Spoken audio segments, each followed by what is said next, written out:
Faculdade de Engenharia, a data oficial de fundação é dia 4 de abril de 1961. O processo de criação da faculdade deve ter batido recorde, porque em março o governador Carlos Lacerda, que é considerado o fundador, junto com o reitor, Largo de Lisboa da Cunha, ele deu o sinal para o reitor criar a faculdade.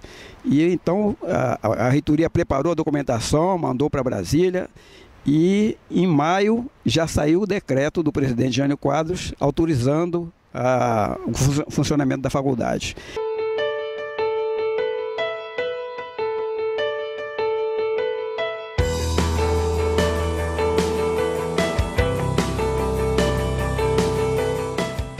No início da faculdade, o regime era regime seriado.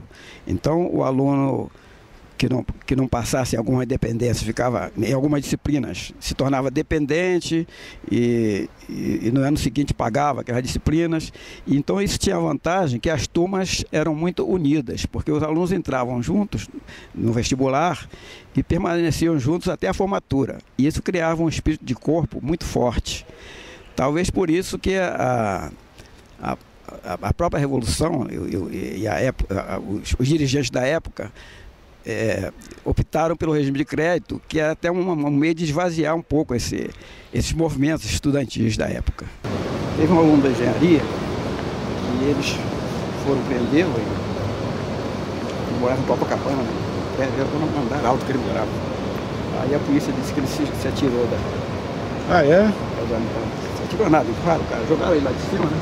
Sabia disso. O vestibular, como nós conhecemos hoje, é muito diferente daquele dos primórdios, né? No início da faculdade, o processo do vestibular, que eles preferiam chamar de concurso de habilitação, era feito todo na própria faculdade.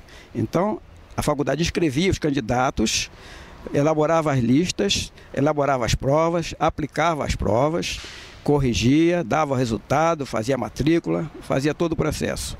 E para isso, nós contávamos apenas com o equipamento da época, que era máquina de escrever e mimeógrafo.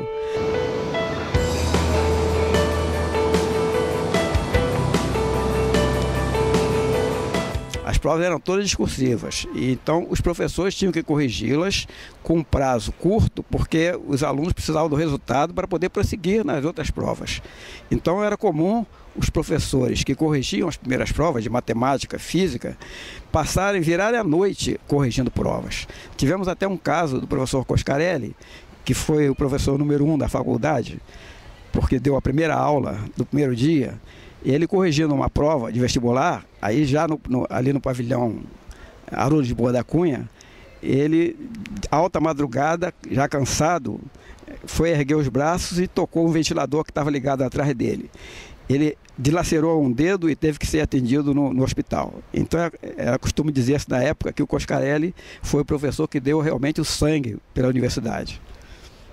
A transferência da faculdade para o campus, no início, contou com a resistência do diretor, que era contra, porque o campus foi inaugurado em 1976 e, na época, o nosso diretor era o professor Darcy Aleixo de Erenusson, que era frontalmente contra a mudança. Pelo contrário, ele queria levar as turmas que já estavam aqui, as turmas do básico, ele queria levá-las para a Fonseca Teles. Chegou a levar algumas, mas depois ele foi voto vencido e, logo que ele terminou seu mandato, o novo diretor, professor Isidro Pinto da Rocha Filho, uma das primeiras providências que ele tomou foi a de transferir a faculdade para cá, para o campus da UERJ, o que ocorreu em 1983. O grupo inicial de funcionários da faculdade era um grupo pequeno, mas bastante coeso. O pessoal era muito amigo, então, por exemplo, eu tenho compadres que eram colegas meus na época. A minha esposa, na época, era funcionária, a gente ia se casar. Outro colega nosso também, o Antônio Afonso, que se casou com a Marli. Tivemos o Edgar, que também se casou com a Maria Alice. Então tivemos vários casamentos entre funcionários da faculdade. E mais tarde, o que mais tarde aconteceu também com alunos que se conheceram na faculdade. Então a faculdade tinha esse lado também afetivo, As festas da faculdade, as festas de Natal e as festas de aniversário eram muito concorridas e realmente eram motivo de grande alegria para todos.